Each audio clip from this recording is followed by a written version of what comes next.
ఆలమూరు మండలం నరసింహపుడి గ్రామంలో తూర్పు వీధి రామాలయం దగ్గర జానకి రామయ్య విగ్రహం నిన్న రాత్రి గుర్తు తెలియని వ్యక్తులు విగ్రహంపై గోను సంచులు మరియు టైర్స్ వేసి నిప్పులు పెట్టారు. విషయం తెలుసుకున్న గ్రామస్తులు, రామాలయం కమిటీ సభ్యులు, గ్రామ పెద్దలు అధిక సంఖ్యలో పాల్గొని నిరసన తెలిపారు.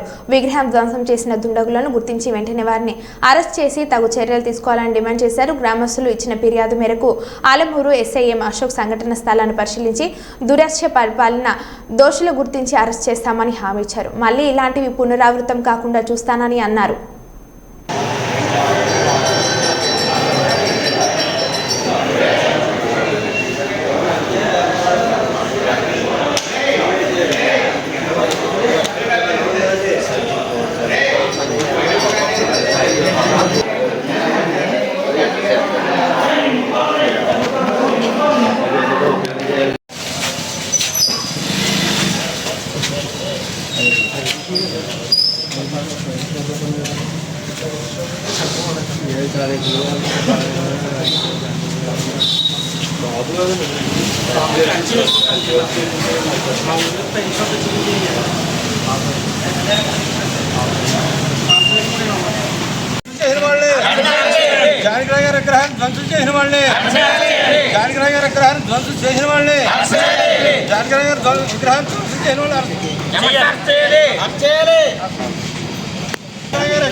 Ini